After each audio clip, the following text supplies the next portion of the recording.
Hello, everyone, and welcome to another small screen Star Wars. As always, I am Julian and I'm joined by Rachel Wilkinson. Hello. And we're going to be talking about The Bad Batch Season 1, Episode 4, Cornered. The IMDb logline is The Batch's supply run goes awry. Also, I'm going to just put this out there, not a fan of just calling them The Batch. And I don't like that. No, you don't like it? No, Fair I don't enough. I don't like it. I don't know if they're like, I just feel like just say the whole thing or say nothing at all. Like, you can't just call them the Bads or the Batch. I don't like it. Just that's my personal preference. What do you think? I mean, it doesn't bother me as much as it bothers you. So, I don't know. It's just kind of like a not nice word. Like, it doesn't have like a it doesn't like roll off the tongue in a nice way, you know? That's fair. That's fair. I guess. Yeah, I don't know. I didn't look up the IMDb thing, so it didn't really bug me. Or you just mean, is that just like the synopsis on the That's the synopsis. Yeah, that's just gotcha. Yeah. Mm-hmm. That's where I just grabbed it from. It's probably also fair. that on Disney Plus. Okay, Disney Plus. I'm turning the episode on behind me. So 1 second. We're recording this live. We'd record this live on Twitch, YouTube, and Twitter. You can find us on all those locations at Tower Babblecast on all those locations, except for YouTube, but you'll find us there. I just want to. Yeah, we're a day late, but it's the long weekend, so. Yeah, up here in Canada, it's Victoria Day. Go Queen. Yeah.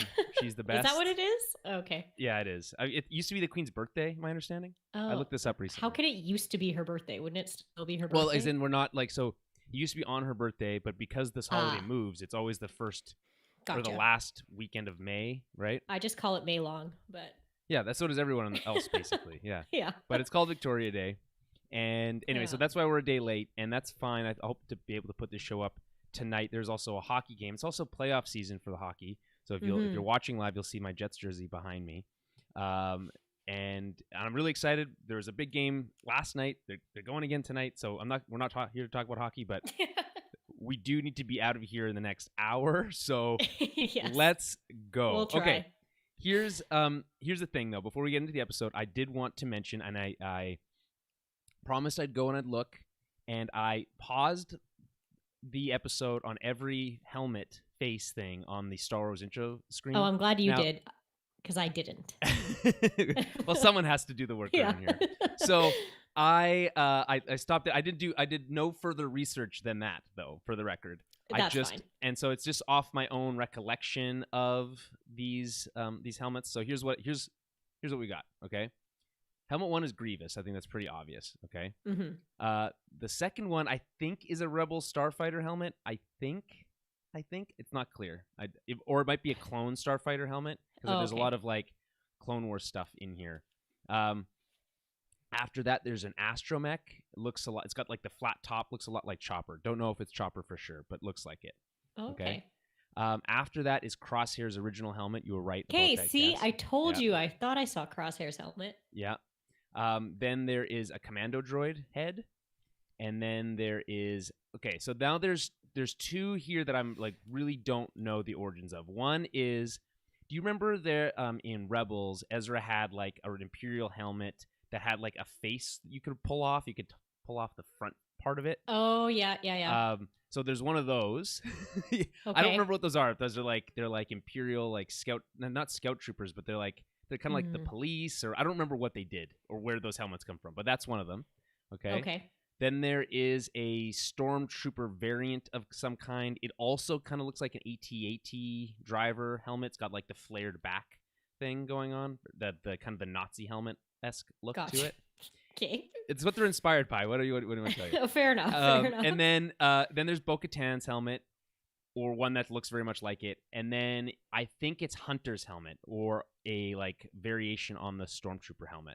It's very close to that. Yeah, I thought I saw some Bad Batch helmets in there. So. Mm-hmm.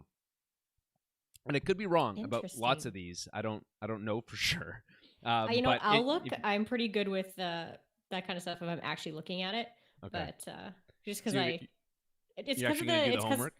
Yeah, it's because I play Galaxy of Heroes and stuff, so a lot more characters come up, and I'm a lot more familiar with like random characters because of that game. So fair enough. Okay, so look those up. You can we can compare notes. Sure. And you actually have to remember to do your homework though this time. I have a page of notes today. Not even. Ooh, wow! That Well, not that really. is It's just impressive. it's my thoughts. So I wrote down my Well, thoughts today. that's similar to what I'm doing. Yeah. I've got a page of notes. Hold on, let me check how many virtual pages of notes. It's 4, which is Okay. actually way less than normal typically. Well, that's not true. For a 22-minute episode, it's about Yeah, it's there. a very short episode. Yeah. Yeah, just kind of like standard TV length, basically. Yeah. Which is fine. I'm fine with that. Okay, so let's get to the episode itself. All right, so we're on the ship. By the way, I wish they would name the ship. I think that, like, I agree. The what do they call it? The modified Omicron class attack shuttle is not doesn't really roll off the tongue again. No. So yeah, I guess we're so used to most of the ships having like cool names that are like the main character's ship, but this one just doesn't because it's just like a typical military class like ship that was just given to them. But yeah, and yeah, I mean maybe as they become more civilian, they'll they'll kind of pick up some of that stuff, maybe. But for now, it's just the modified Omicron class attack shuttle. So while they're on the ship, and I'm going to call it the ship for short, while they're on the ship, the gang is trying to decide, and I call them the gang instead of the batch. The gang is trying to decide where to hide out, because I guess that's the plan. They're going to go try to hide out somewhere. They pick Ida Floor is the place that Hunter decides because it's uninhabited. So I looked up Ida Floor. Does not exist. This is the first time it's ever been referenced. So not like, to be fair, none of these planets exist, but it doesn't exist in Wikipedia. So in this the is Star Wars universe, yeah. Exactly.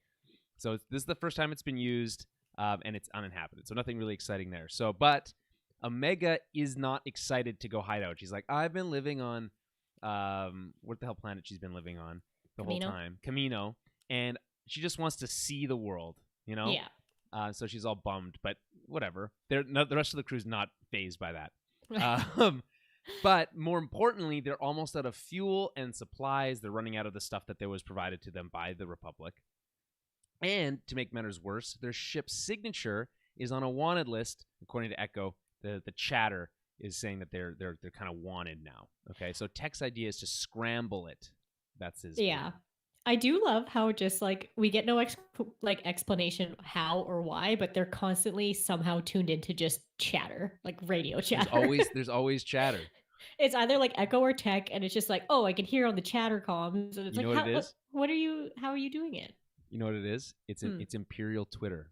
That's what they're doing. He's just logging in, and he's like, his name is like Echo, whatever his CN, whatever his clone trooper, CT, whatever his something it is, and that's what he's just like on there lurking on Imperial Twitter. It used to be called Twitter. It used to be called Republic Twitter, but then because of the whole Imperial changeover, so gotcha. I think that is the chatter. So, because that's my chatter. When I say something's on the chatter, that's where I find it. It's Twitter. So Parler, isn't that what Imperial Twitter is now? It's right. Yeah. Ooh, that's a good reference. That's a very funny joke. I like that. So anyway, Tech says he's going to scramble their signature, and they need to land to do that. So the closest planet that they can land at is Pantora. Now, we have seen Pantora before in Star Wars. Have. Several times, actually. It's been in the Clone Wars, most recently. Maybe most famously, I don't know, maybe most famously, but it's probably referenced most closely to the fact that George Lucas, who cameoed in his own movie in Revenge of the Sith, he cameoed as a Pantoran. He was put all the blue face makeup on and stuff. Why do I not know that? Well, that character actually appears in the Clone Wars, not voiced by him, but he is used again. Okay, is he the? No, you keep going. He's like their senator, basically. Represents them at the Imperial Senate. Oh, okay. Wait, no, their senator's a woman. Oh well, anyway, he's like from that episode. No, I know what he's called. He's called their not a chancellor. It's something else. Commissioner. Something like that. I don't know. Yeah, something like that. Read the Read the Wikipedia. Is he the one whose daughters get stolen in that Clone Wars episode? Okay. Yeah, so I'm going to reference here. Pantora was first mentioned in Star Wars: The Clone Wars episode Trespass, and first appeared in the episode Sphere of Influence. Yeah, I watched that episode today. Although Pantora is a moon, it has been referred to as a planet frequently. The Pantora Assembly representative refers to it as a sovereign planet in Trespass, is also called a planet in sphere of influence and cornered. So, whatever. Boring politics stuff. Boring politics stuff. Classic, classic prequel stuff. Yeah. The most and I was gonna pull the beginning part of this Wikipedia to read, and it's just the most boring as shit. Yeah, it is so boring. Yeah. I watched that episode, and it's just like politics stuff. It's like the Trade Federation has like a blockade outside Pantora, and then like, oh no, their daughters get stolen, and then it just like turns out it's like, oh yeah, like the Separatists were working with the Trade Federation to steal the daughters so that classic. Dooku could then come in and be like, well, I'll help you, but only if you join us, yada yada. They figure it out, and then like half those Trade Federation guys were like, well, we didn't know that was just that bad guy, and we had nothing to do with it. And then the girl's just like, okay, well, take away your blockade and we won't tell on you. And they're like, okay, cool. So pretty uneventful. Resolved. Yeah. Yeah, all right. It's like, great. no, they're all separatists. Like, good thing Anakin and Obi-Wan were there to help settle that out. Yeah. Their skills were definitely required. It was only Ahsoka. They weren't there. Oh, really? Yeah. Even better. Anakin was like, this is none of my business. You go ahead, Ahsoka. You're friends with her. Like, he's like, I'm not getting involved. That's funny. Okay, and that actually makes sense because it does sound boring. Yeah, and that does not sound like something that Anakin would want to be involved in any regard. Just like sneaky double-crossing politics the whole episode. So that has its place in Star Wars, and I'm fine with it. Yeah. But again, I'm not going to read from the Wikipedia because it's boring. So. Yeah. We get to Pantora and they land at the spaceport. By the way, it looks so. I'm sure because you just watched this episode, Pantora must look 10 times better in this episode than it does in the Clone Wars episode you just saw. I'd have to imagine. Yeah. It's just like they've got these cool like Russian-inspired like obelisks and stuff. Mm-hmm. It's very. I'm sure I'm using the wrong language here, but like it's just. I think it's very pretty. The way that this whole episode I think is really really cool. It's like neon lighting. Mm-hmm. Obviously, just generally speaking, there's obviously a major like callback to the speeder chase in Attack of the Clones, right? Yes, yeah, definitely. And that vibe totally comes through here, and it's very exciting. So we'll talk more about that when we get there. So we land, and Tech and Wrecker meet a questionable Sullustan. So this is the same, like this guy who comes out who's like the spaceport manager. Comes out and he's the same species as Ninub. I'm sure I'm saying that wrong. Ninub. It's really just a tongue twister. Yeah. And anyway, so this guy is questionable at best, and they need to bribe him to keep them from scanning in their ship. I found this to be really amusing because they don't know how to bribe somebody. Yeah. Wrecker just thinks he's like intimidating enough to make him do that. The guy's like, excuse you, turn around, buddy. I thought it was I picked it up more as like Wrecker took it as like he was just asking, and then that he was like, okay, like not that he was trying to intimidate him necessarily, but like fair. That's how I took it, which is either way hilarious. That he's like, oh great, well that went smoothly. Yeah. Just they don't know how to be regular people, like right, and they must have been totally ripped off too, right? You consider how much they paid. Yeah. He's like these chumps. Like, I'm gonna get paid from them and from my contact. So this same Sullustan, he goes back to his little hideout and his little office, and his code name is Raspar 6, which by the way is a pretty cool code name for like this chubby dude. Yeah. And so he sells them out and reveals their location to Fennec Shand, who's voiced by Min-Na Wen. We talked about this last week, but she did appear this week. And by the way, she does a great job in this episode. Yes, her she does. Performance is very nuanced. Nothing like she just feels like she fits right into this world in as a voice actor and looks just very well done. I was very impressed. Anyway, she's off on a really badass starship somewhere. I like her ship is super cool looking. Like it's I think one of the cooler ship designs I've seen from Star Wars in a while. What did you make of Fennec Shand's first appearance here and her ship? Yeah, she just looks cool in general. Like I was definitely very much wrong about thinking maybe she was in the last one. But yeah, no, I liked her whole look in general. I thought her even like her helmet was really cool, and her whole look I really enjoyed. Yeah, I mean, again, I will sing Ming-Na Wen's praises to the end of my days, right? Yeah. And by the way, if you haven't seen Marvel's Agents of S.H.I.E.L.D., She's great in that. That show's not great. It has it's really long, lots of episodes. Not all the episodes are perfect. I'm sure there's like an essential guide somewhere of like which all the episodes you need to watch, but she's really good in it. And would recommend it as like a side thing you could watch if you're I saw MCU. People joking on Twitter about like how bad like Tarkin ages, like from whatever, and then how she just doesn't. It's like, yeah, but have you seen that actress? It's like they can't age her. It's like she doesn't. She's like a crazy like yogi health person, and she is like in the most pristine condition I have ever seen a woman in her 60s be in. So. She's a martial artist. 60s, right? Am I making? I thought she's in her 50s, but 50s. Okay, I late 50s, overshot. I think. But yeah. By the way, we have Jan and R Films on the YouTube. They've asked, "Have you heard of the tragedy of Darth Plagueis the Wise?" Yes, I have.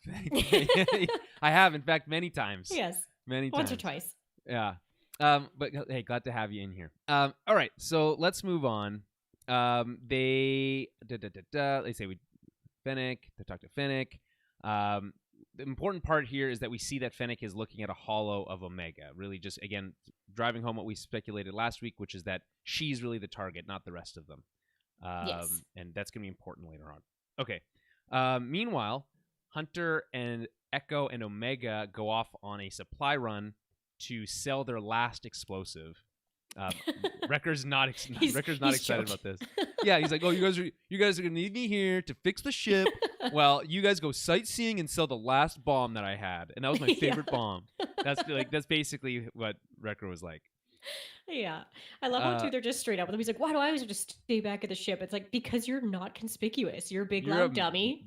Yeah, you need to stay here. Huge man. You stand out everywhere you go. Yeah, and that's okay. That's okay. You're good for other things. Yeah, they're straight up. They're like, Hunter's just like, no. He's like, this is just like a simple like retrieve and leave. Like we're also, by the way, he's like, he has to squash the sightseeing thing really quick. He's like, no, we're not sightseeing. and I don't know if like Omega doesn't know what sightseeing means, or she's excited by the prospect of sightseeing. Either way, I loved it. Yeah. That's really fun. And so the important here is that Echo is dressed like a droid. They've got it. I'm glad that they had that suit ready to go. Maybe that's not the first time they've used it, because he obviously with the robot arm fits the fits the look. And his body is so like he's more thin machine and frail looking. Yeah, he's more machine than man now. So they go off. We also see the Gonk droid is with them, and really, we still don't know what Gonk droids do, but at least in this case, he's a walking table. They put their tools on his head. I know what Gonk droids do. Do? They're a power source. Oh well, they're basically like a big walking battery. Oh well, and a table if you want. Yeah, as well. Yeah. So there you go. There's the Gonk. And I have to call it the Gonk droid every time I see it, for the record. We should have a sound effect that I could play. Ooh, you should get a sound effect table. I'll work on that. I have access to that in Zencaster here. Yeah. I can subscribe to the Patreon so we can get a yeah, exactly. Board. So I can yeah, exactly. Help go to patreon.com/TowerBabblecast. Leave us for as little as $5 a month. You get bonus content, and it can help us get a soundboard. Yeah. Okay, so let's keep moving here. In town, we get a really, I think, impressive shot of a busy town square. You think back to early Clone Wars stuff, and maybe I'm just like, I give them a lot more credit maybe than they deserve here, but like seeing this many characters in a new environment with this good of lighting is very impressive for this team, just because we've known for a long time, like if you watched any of the behind the scenes stuff for Clone Wars and Rebels, which I did religiously, I've seen like all of it. I'm sure there's some I'm missing, but as much as I could find on YouTube and stuff. And they're always talking about the animators and stuff. They're always talking about how they can like do more with less. So like, can they reuse sets or reuse character models or reuse ship models or like constantly, because to build new ones is expensive and takes time. Yeah. So when you have this many character models and this many, like, and again, this new environment we've never been in before, they spend a lot of time. And by the way, like this hand painterly look that they have for the backgrounds is so pretty. Can't help but give the show props for that. So anyway, they're in town, and there is a parade with clones. They're celebrating the end of the war. They also see that there's another chain code post. Hunter's thinking and says that basically things are changing a lot quicker than he thought, and they need to move, get in and out really fast because the switch over from the Republic they know to the Empire that they don't know is happening way faster than he expected. I like this scene. It's very short, but again, you see the clones really behaving like stormtroopers here, and you get to see another perspective compared to what we saw on the last planet we were on with them, because you get a lot of cheering here from the crowd. Yeah. People are excited. You're like, "Ooh, the war's over," and you should be excited. The war being over is a good thing. We don't know what what happens with Pantora during the Empire. Really, I don't. As aliens, they're probably not treated well. That's just generally the state of the Empire. Yeah. But they seem. I think they're a fairly I don't know where in the system, like whereabouts in the world they are, like where in the star map they're outer rim. I know that. Okay. Yeah. So they probably don't get treated well because generally the planets closer to the inner rim and are on the core are obviously they're like, oh, everything's great and we're rich and we have no problems, right? This is a pretty well built up and bustling city for the outer rim, so they probably were doing okay. It's very busy and very lots of infrastructure. It's not one of those remote planets that doesn't have a lot of. It's no Tatooine. That's what. No, yeah, exactly. Yeah. So back at the spaceport. Did I skip too much? There's another chain code post. No, back at the spaceport. Back at the ship. Tech is instructing Wrecker what parts to rip out of the ship. Yeah. And so that they can make modifications to scramble the ship signature.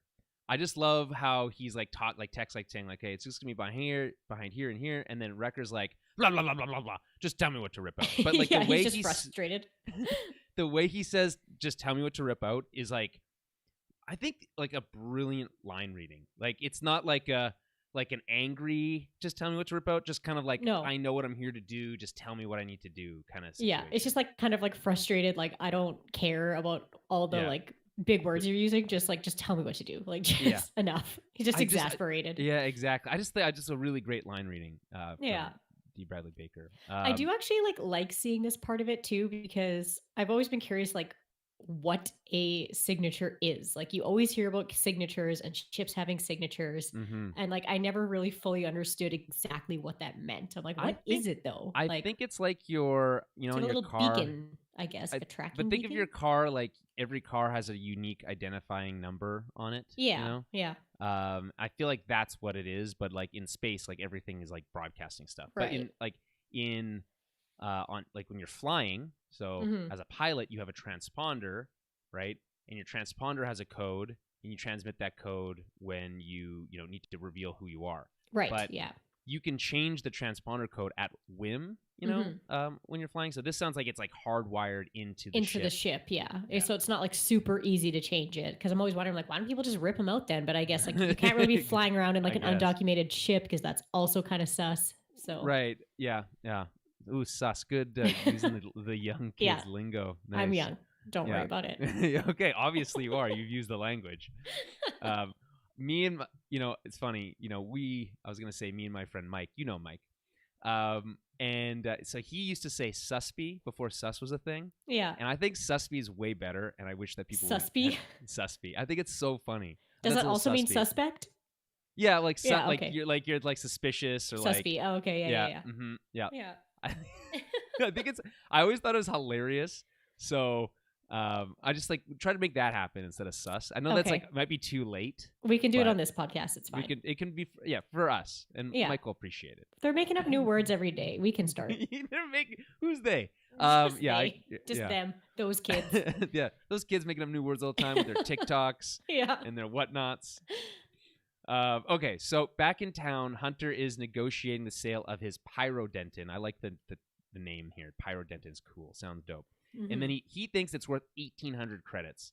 By the way, one of the things with Star Wars that I've always been not clear with is what is the value of money in this world? Yeah, what does stuff cost? Is that a lot? Is 1,800 credits a lot of money or not a lot of money?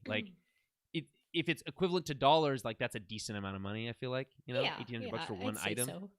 Right, but I feel like a droid as sophisticated as what he's willing to buy Echo for would be worth like in the tens of thousands of quote unquote dollars in our but maybe droids are like don't have that. I would value. say that there are so many droids and so many people have droids. Like even people who are more like poor and not as well off have droids. So I don't think they're like crazy expensive, but that makes sense. Actually, yeah. that's a good point.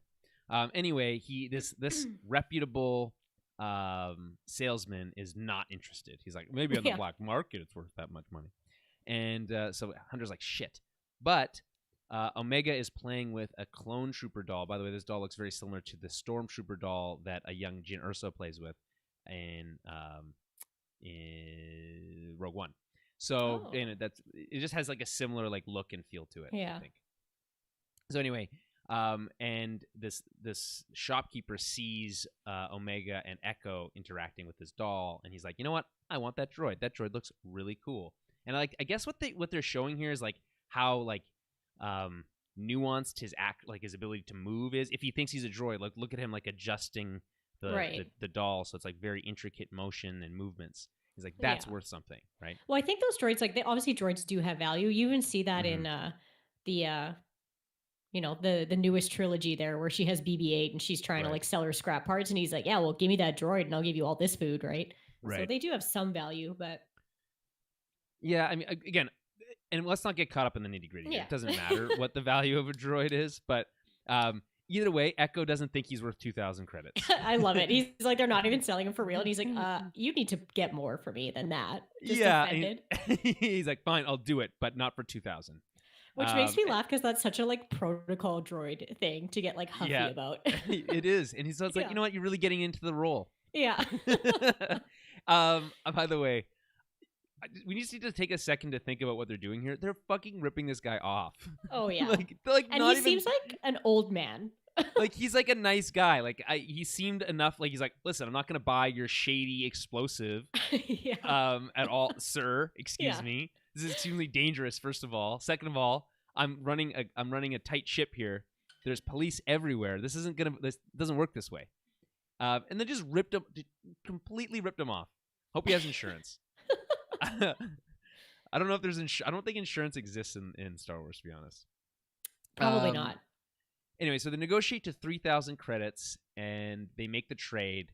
But while this is happening, Omega gets distracted by a cute animal on the back of a cart and gets lost. Meanwhile, Fennec is watching. She's already there, and she got there very quickly. Yeah, and she's watching, keeping an eye.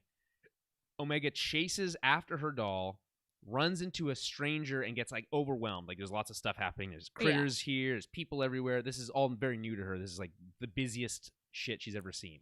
Oh, for sure. I'm sure it's like sensory overload for her because it's so many people, different creatures, loud noises, like big crowds. She's just not used to it. So I can see how like a child would get fully overwhelmed. And that's fair. And I like. By the way, I like. If there are people out there who are like, man, Omega sucks, I disagree. I think I like you can get to see the world of Star Wars through her eyes. Like she's experiencing this stuff for the first time, and it's like, how cool is it? You're like, I think it's pretty cool. She thinks it's pretty cool. We all must have similar jealous tastes. Yeah. Right? Yeah. So Fennec takes the opportunity to step in and like act like a nice friendly stranger. And Omega's learning a lot of lessons today. Yes. One of them is don't talk to strangers. Yeah. But it's very like, it's so true to even nowadays, like even in our own world where it's like a kid is way more likely to like trust a woman coming up to them and trying to help them than they would like some big scary bounty hunter dude. Like I'm sure if it was like a big scary man, she'd be like, like no, but Fennec is just like a young, seemingly like nice woman being like, oh, like, are you lost? I'll help you. Like for sure she's just gonna like immediately trust her. Right. Don't question why I have a blaster or this dope ass helmet, you know? Right. And she does ask if she's a soldier, which I think is a really like knowing question. I think I like that. Yeah. Okay, so meanwhile, Echo is left in charge of a group of droids and does some negotiating of his own about who's actually in charge. And we, first of all, we learn about that one of the droids named Clink, which I love for so good. the droid name. Also, Echo pulls out his blaster and he's like, "Listen, I'm in charge." Did the shopkeeper not realize that the droid he just bought was armed, like with a sidearm? He just wasn't paying attention. Yeah, I guess not. I mean, but you see the way he gets like pulled into the back? It's so cute. He's like, "No, don't leave me behind." Yeah. I also love the female protocol droid. I don't know if we've seen ones like this before, but I know I've heard of them. Yeah. But it's just funny to actually like see like this sassy female protocol droid. She's really great, and we'll get to this at the end. But there's some fun cameo voice appearances in this episode, and I think she might be one of them. So I just like she's just down to business. It's all about business for her. And then they're like, we should, you know, you're right, Clink. We should tell on him. Yeah, you know? Just immediately. Yeah. And then he gets like a funny hierarchy. Like there's some like business humor in this episode with this, because like they're talking about like a chain of command, and he's like, and that's why I'm in charge. And it's like leaving on these like one-liners. It's pretty funny. Hunter is tracking Omega while Fennec shows Omega a kind of a trick to steal fruit. This is kind of like almost like an Ezra Bridger style move, really. Oh yeah. Right? The bump. Oh, let me help you with that. There's always someone carrying a basket of fruit in Star Wars. This is always. This is important. There's always a basket of fruit. And like, here's what I'm curious about. Like, and I'll get your take. Fennec, obviously, trying to ingratiate herself to Omega.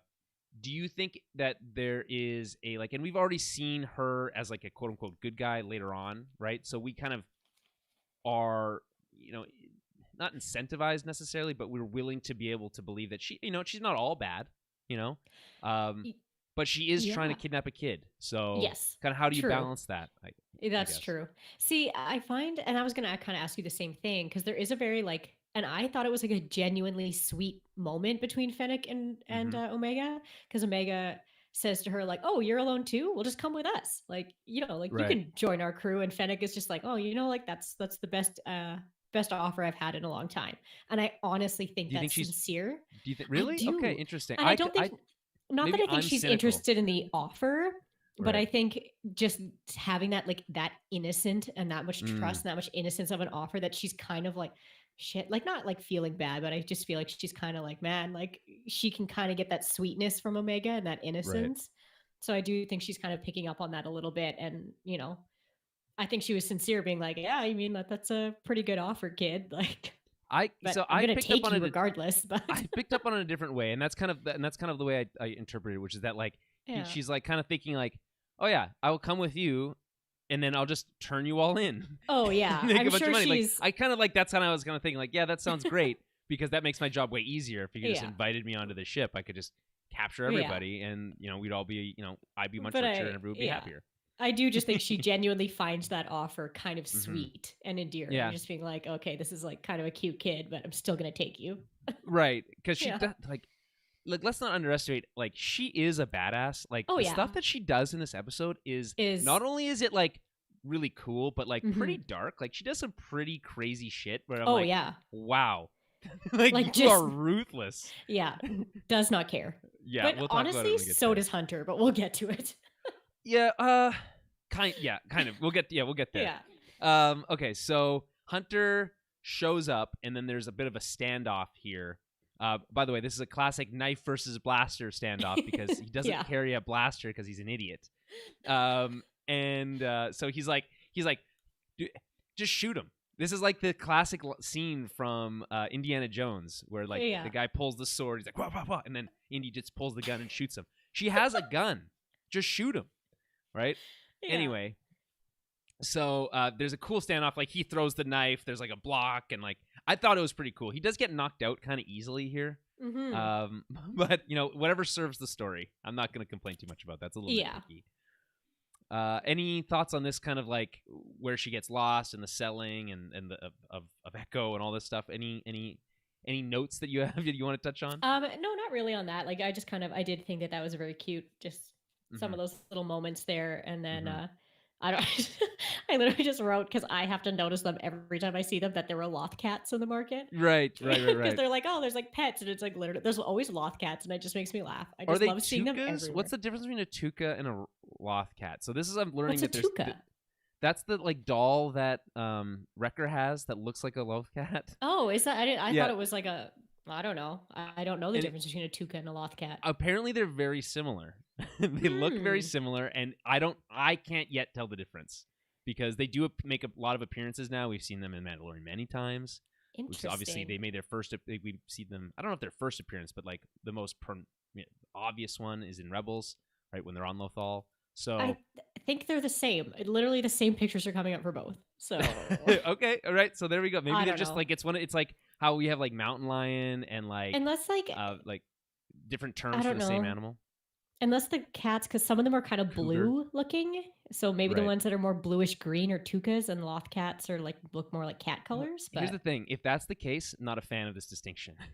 Okay, it needs to be more clear. I got it. Okay, Loth cats are members of the Tuka family and native to Lothal, often found in the grassy plains of the Outer Rim planet. Okay, got it. So they are the same animal. Loth cats are Tukas. So it's like it's a cougar mountain lion situation. Yeah. Okay. It's the same thing. So there we go. All right. So we go back to the spaceport, and back at the ship, Wrecker and Tech are making some final adjustments when Hunter calls to let them know what happened. Hey, I found her. There's a bounty hunter after her. I need some backup. So a couple things that they kind of leap into action here. Wrecker goes to help. He just like runs off. I'll help. Tech, meanwhile, will tap into the local camera feed. This is much more helpful. Right. To track Omega's movements. One of the things that they noted in the Screen Crush, like I watched the screen. I don't know if you watch these on YouTube. I think they do really great recaps or like here's all the Easter eggs and things you might have missed. I watched some of them, not specifically that one though. I just think the guy's really like smart, the guy who does them. Mm-hmm. And anyways, they reference here that there is like more cameras now in this Imperial world. I don't know if that's the case. I feel like there's always was a lot of cameras. I think it just depends what planet you're on, because like this Pantora that we're on, like they have their own government, they have their own police force, like they are pretty like high tech. So I think it just depends where you are. But and that's kind of what I was thinking. It's not like they're installing a bunch of cameras into like the sand dunes of of Tatooine. Like that's not happening. So they're in the middle of a city, like it's not that much of a reach to believe that there's cameras around. I mean, so I thought that was a bit of a reach on Screen Crush's part, but I'm not gonna. Again, I think they do great videos, so not gonna nitpicking again. So, like I said, Tech is gonna tap into the camera feeds. Echo, I just like how this all comes together. He's like, unless we have a whole gang of maintenance droids, this is gonna take a while. And Echo's like, don't worry, I got you. And he's got a gang of maintenance droids. And I love this line: "Gear up, fellas, we're going into the field." And all the droids are like, dope, here we go. They're like, boop, boop, boop. And so he removes their restraining bolts. All you have to do is take off like droids' restraining bolts, and then they're just pumped, and they'll just do whatever you want. They'll just do whatever you want. Well, I mean, they're just fulfilling their purpose. Two astromechs, and I don't know if you include the one with legs and arms to be an astromech as well. If you include that one, then there's 3, and they're not really like being used to their fullest extent. So they're just excited about that. I love how that, like, I don't know if he's a shopkeeper or what he is. Like, he just lets them walk out.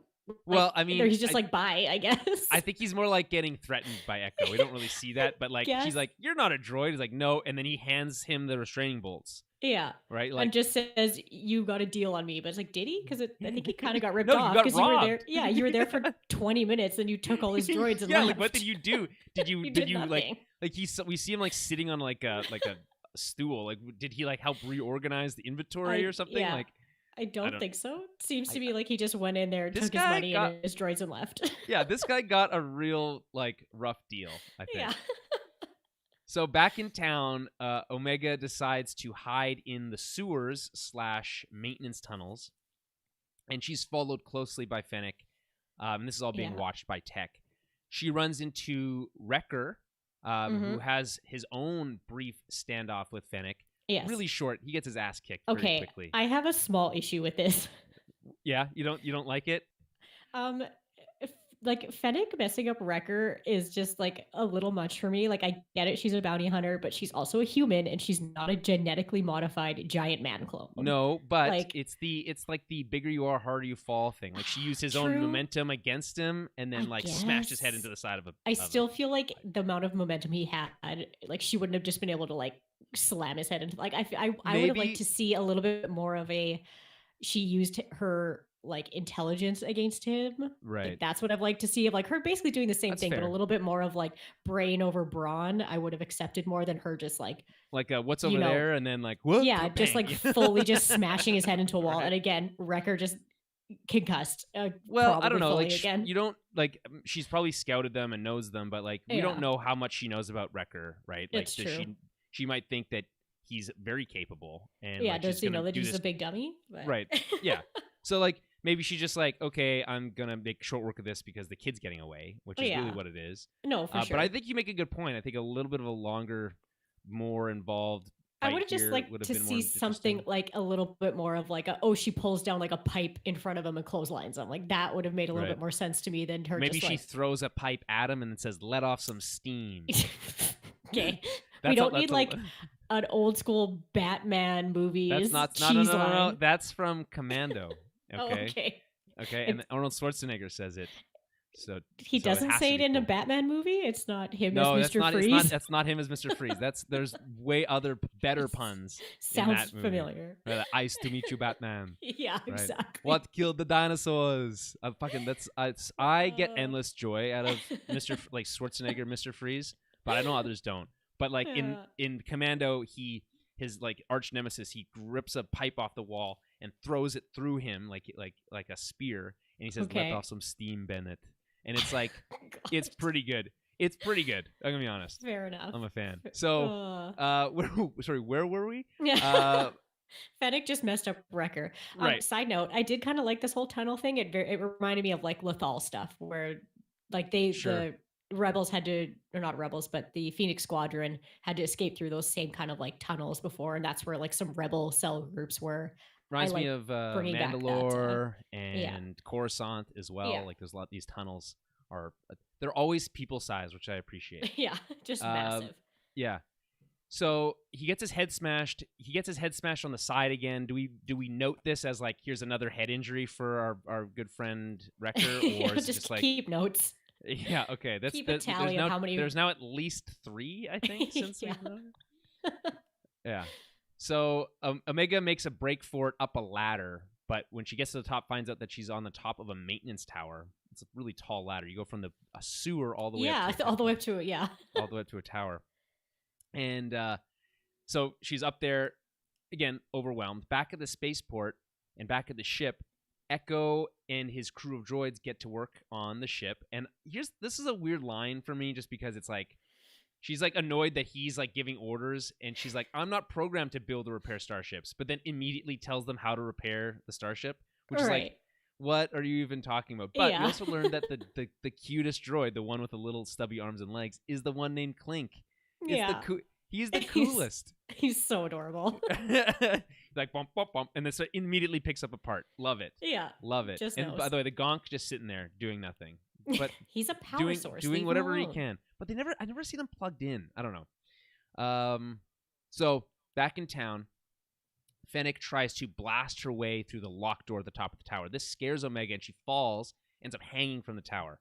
Okay? This is another example of needing guardrails in Star Wars, right? Prime example just of not enough this is guardrails. Clearly dangerous. You're going to anyway, no guardrails. Although we've seen towers like that in the past with guardrails. I'm thinking of Rebels again. So yes. Yeah. Whatever serves the story. And so she's hanging. I like the line where she's like, Tech is like very nonchalant. Like, yeah, she's hanging from a maintenance tower. He's always so nonchalant. Yeah. And like we hear the like police chatter too, which I think is kind of like we don't hear that very often in Star Wars, but it adds some like realism to it. And he's like hanging. Like, what the hell are you talking about? Yeah. Hunter, by the way, I appreciate Hunter because he always like reacts in the most like animated fashion to like all the news he gets. No one else seems to react, but he always like, I remember thinking like when they're like get like pulled out of hyperspace or whatever, and he's like, Echo's like, or Tech is like, whatever, it's fine. He's like, what do you mean it's fine? Yeah, I know. Whenever someone tells him something that's like kind of chill or just like nonchalant, he's just like, what? No, like he has that's no chill. Unreasonable. He has no chill, and that's okay because I kind of understand where he's coming from. Yeah, same. Yeah. So he steals a speeder bike to make a rescue. So you're gonna have to call out when Hunter, starts murdering people because I didn't catch that. Okay, I will. But Hunter, okay, so he steals a speeder bike and to make a rescue. Okay, and Omega is about to fall, but Fennec saves her. Kind of like, ooh, that's surprising. Yeah. But she sees Hunter coming and drops her, and she jumps and follows her into the back of like a dump truck speeder, essentially. Yes. By the way, this speeder is driven by an Aqualish listening to funky music, and I'm really a fan enjoyed of that. Yeah, isn't that a nice little I really appreciate this episode because you get like these little teeny little slivers of like, here's the regular what's life like on Pandora. It's like it's kind of not that bad. Like there's a guy just going about his work, just living his life, listening to the tunes, like and cool.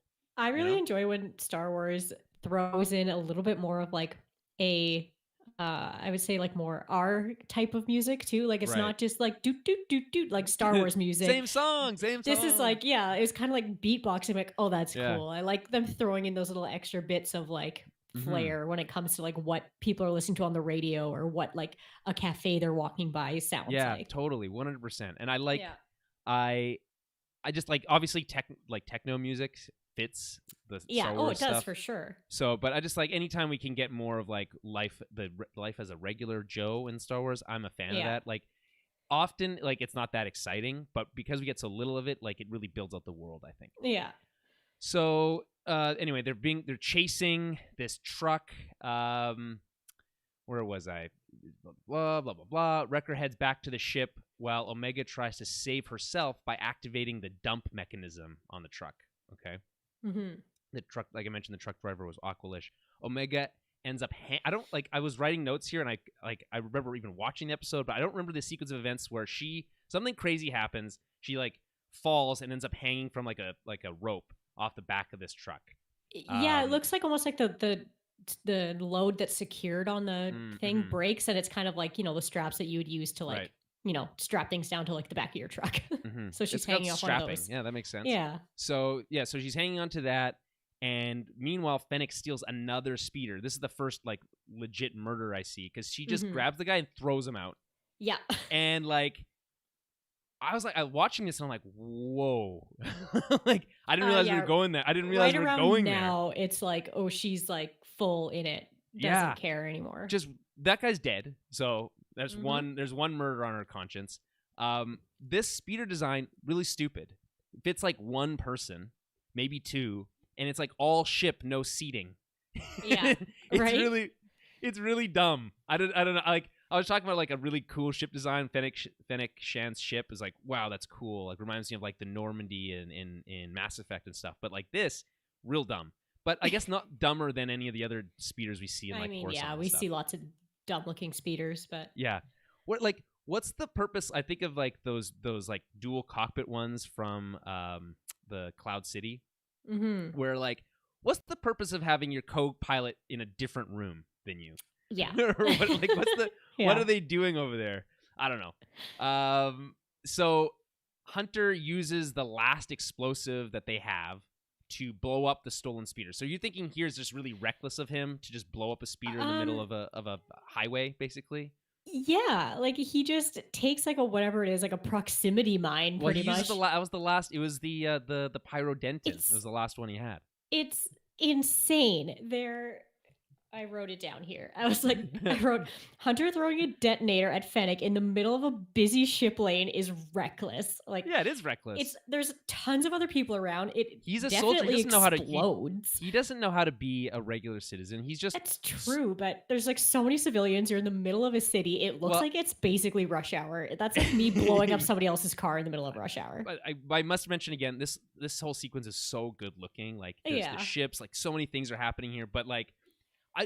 I felt more the city planning here because are you gonna really have your highway above, like several, just a couple meters above, just like the street, like where people are walking. That's fair. Like they're going between the buildings, right? Which is already fairly unsafe in my opinion, right? Yeah. Speeder design has always been questionable, and like this seems like, especially in Coruscant, if something goes wrong, you're dead.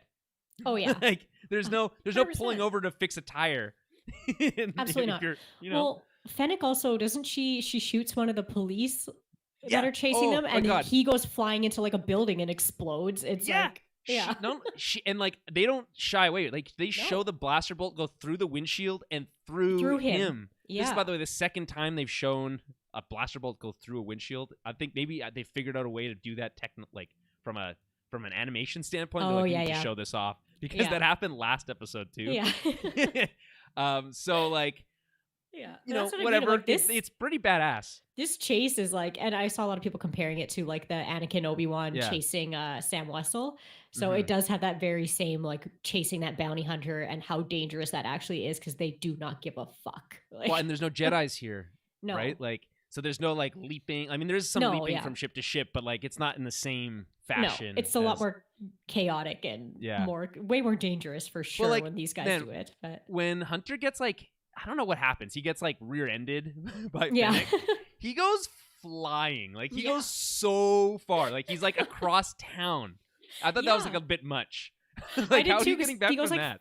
Flying around another building, and I was like, "Whoa!" Like, okay, like well, he's still on his bike though, isn't he? So it's like, he is. So it's like he just kind of loses control and can get back there, I guess. But I guess I don't want to nitpick like the physics and all this stuff, but it is always questionable, and then like it just works, and that's fine. No, it was I really like this like chase sequence. It was very exciting. It had a lot going on, but there's a lot of times where I was like, "Whoa!" Like they are not holding back. Well, yeah, like so the ship explodes. And that, like, luckily that doesn't crash into anybody, but like Fennec jumps out and has like a really cool like landing pose. That's in the trailer, by the way. It's very dope. And so they get away. Hunter, saves Omega. They get away. And I just like thinking back, like I think this is one of the most exciting like non-Jedi action sequences we've had in like Star Wars animation in some time. It's very cool. I would agree with that. So we get back to the spaceport. Everyone's arriving back at the ship just in time as the droids are leaving and done fixing the ship. They march back off to their shop again, presumably. Yeah. And they take off really quick, but, Sullistan's upset because he hasn't been paid yet. I thought the way he's like, no, don't leave. She hasn't paid me yet is like a really good line. Yeah. So back on the ship, the crew agrees that Fennec was obviously a bounty hunter. So they're like, okay.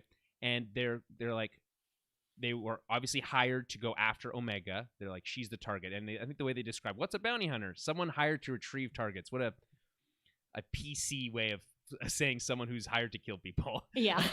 Like, don't scare her. Right, yeah. So they decide that they need to figure out who hired her. So I guess their mission to go hang out on that planet that doesn't have anybody on it is going to be put on hold for now. Yes. And back on the planet, Fennec actually pays the Sullistan in exchange for telling her if they ever come back. She sends a message to whoever hired her that the kid got away, but vows to find her as she stares up at, again, another beautiful like skybox painting of the stars. This is one of the like nicest looks of that. I guess the question is, who do you think hired her? It's obviously the Kaminoans, right? I would assume it's the Kaminoans, yes. Because I don't really think Tarkin knows enough about Omega to care. Right. So I can't really think of anybody else like really giving shit enough. And like I don't there's clones everywhere. Like they wouldn't need to use bounty hunters. No, and I can't see Crosshair hiring somebody else to do it either. So it doesn't. And this is the other question. It's like, are there going to be more bounty hunters? Is it just Fennec, or is it? Ooh, yeah. Like, is this a Mando season 1 situation? Because in general, are bounties not like? They're not always just for one person. Like I know you can hire a bounty hunter privately, but a lot of times like bounties in general are like broad, wide. Like there is a bounty out, but I think that's usually for like killing people, not necessarily. Not necessarily. I think what's happening here is a little bit more discreet. I think the Kaminoans, they don't want to just put out say like, hey, look, we need to find this person. First of all, like pretty like it's the word will get out, and it probably will anyway. But like they probably hired Fennec personally to I would assume so, yes, to make this case. By the way, if you're just out to find a bounty, you don't like have contact necessarily with the person who issued it, right? So she's talking to the person who issued it or hired her. It's probably the Kaminoans. Yeah. Are there going to be other bounty hunters? I don't know, but it seems like the Kaminoans have good relationships with bounty hunters. I mean, they hung with Jango Fett for a long time. Well, that's the thing, exactly. You know? And maybe they know that, like, and this might not be fully true, but like maybe they're hoping that Fennec is a better choice because she's maybe a little bit less lethal than some of the other ones might be. But I don't know. Not according to this. I mean, yeah, she's pretty lethal, but like she's not trying to like. She's no not going to disintegrations, harm. Right? Yeah, she's not just going to like bring back a dead kid. Like she's. There was a question, she's going to come back with a live bounty. But yeah, there's a question we wondered if she was working with Boba Fett at this time. If Boba Fett's actively recruiting, Boba Fett I don't think is old enough at this point. Yeah, but remember the last time we saw Boba Fett, he was like, I'm the leader of my own gang now, right? And he was like a teenager. But he's still he's like 13. Like at best he's what, like. Well, he's got to be older than Omega, right? And if we agree that Omega's around 10, like, and she's born at the end of the war's 5 years, he's got to be at least 15 at this point. I guess, but that's not, to me, that's not old enough for him to be like, in charge of anything. In charge of anything. Yeah, I agree, but the maybe they know who otherwise. Each other are. I don't see why they wouldn't know each other, but like I don't think he's old enough to be like a grown adult right now, because that's a bit of a reach. But I would agree, but I would like to see like a older teenage Boba Fett. I feel like that'd be kind of cool. Yeah, I think that'd be cool. Especially if he could get his armor back. Maybe it'll feel fitting at the time, Yeah. Okay, so I wanted to mention a couple of voice cameos. So Bobby Moynihan plays the like shopkeeper. Bobby Moynihan is, I'm gonna tell you. I mean, he's been in a lot of things. He's like voiced DuckTales. He's a Saturday Night Live alum. And so he's just a comedian. So he's just a long-time comedian. Most probably people know him mostly from Saturday Night Live. And then I'm trying to figure who is the droid. Let's see if we can find her casting in here. There's like 1, 2, 3, 4, 5, 7 voice cast credits. There's not a lot. Taron Killam is the depot manager. I don't know if we recognize him from anywhere, but I know obviously Bobby Moynihan is the biggest one. Ming-Na Wen, obviously another one. This guy's been in a bunch of stuff too, including Arrested Development. He's a young George Senior. Taron Killam, he's the voice of the depot manager, the Sullustan. Oh, okay. And Nosher Dalal is the Pantoran Security and Vice Admiral Rampart. Fennec Shan, Citizen, Trader. They didn't even. Oh wait, Michelle Ang. Is Omega the name of the droid? What? No, Omega's the child. Right. Omega. Obviously. I don't think the droid we got a name for her. She was just a female. So she's not credited. I was like, maybe like, I don't know. Omega sounds like a droid name. I know that was stupid. Yeah, I was like, what? Yeah, I know you're like, I'm just saying things. I'm just trying to get I'm just trying to figure this out, and it doesn't make any sense. But obviously, Bobby Moynihan is the big one here. I think here it is. Gray Griffin is really what I think is the person we're looking at for the droid, and she's a longtime voice actress. She's done stuff in Bumblebee, Transformers, Injustice, Batman Arkham City. She's been in a lot of stuff. She's played Wonder Woman.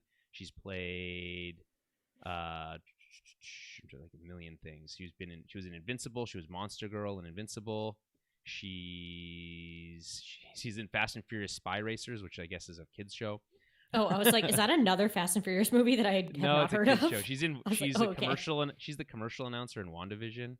She's in a million stuff. She's just gotcha. Yeah. So she's great, and I liked her performance as the droid. Okay, so let's just quickly touch on our final thoughts. What did you think of this episode as a whole?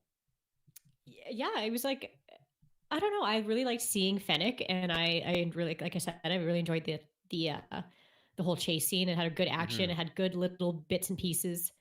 And yeah, I do feel like if Fennec they're not just giving us like the typical bounty hunter, because she does seem to have, at least to me, a tiny bit of like a softer side still, because at the end there, the ship dude, not ship dude, the shipyard guy is like terrified. Like he thinks he's gonna get killed. And he's just like, oh, like immediately apologizing. And she's just like, no, just like flips him some currency. Isn't mad. It's just like, yep, let me know if they come back, which they're never obviously going to go You're back right. there, I think. Yeah. Right. But she point. easily, like most other bounty hunters, would just be like pissed off and just like shoot that guy and be like, you didn't keep him here, like you're dead.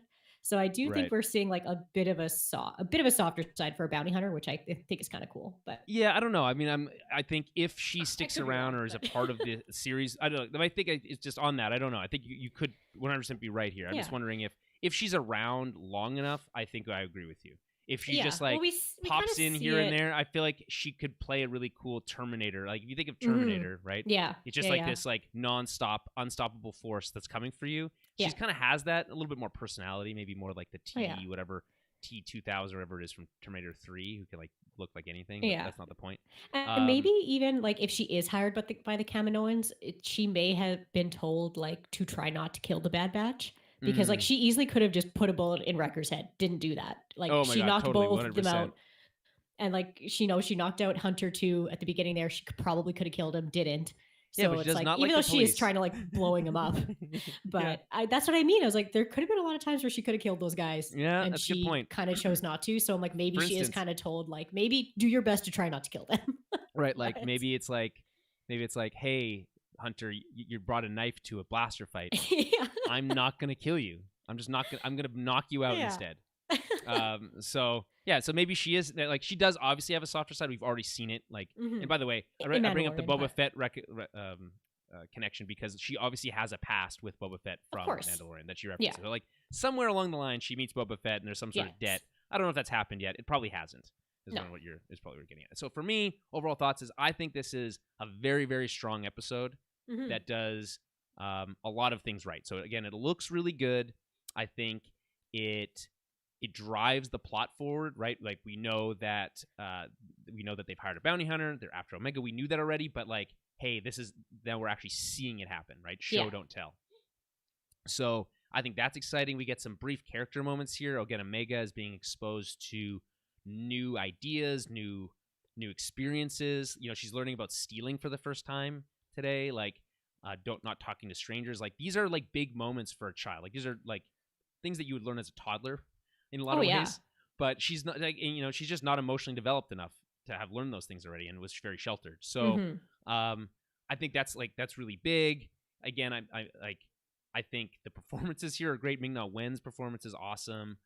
We mentioned a bunch of the special cameos. So that's always fun. So I just think that this is like, we're getting into the kind of the meat of the season here. And this is like, does not feel like a quote unquote filler. And we're going to talk about ones that do and which ones don't. This one doesn't. I think this has really great pacing.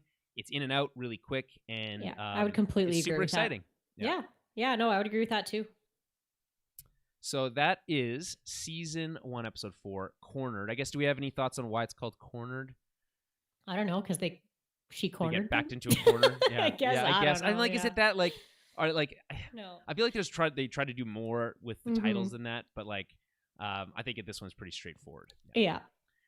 Okay, well, we will be back next week with season 1, episode 5. In the meantime, make sure to head over to the website towerbabble.ca to find all the stuff that we do. I'm going to be putting out our flagship show, the Tower Babble podcast. We're going to put out a new episode following this one in the feed, so keep an eye out for that if you're not subscribed to that. And again, help support the show heading over to patreon.com/TowerBabblecast to toss us a few bucks and help get us a soundboard so I can play the gonk droid sound. Yes. When we're very necessary. And everyone can laugh and we'll be like, ha ha ha, aren't we so funny? Okay, so we'll be back next week with another episode, and until then, we will talk to you then.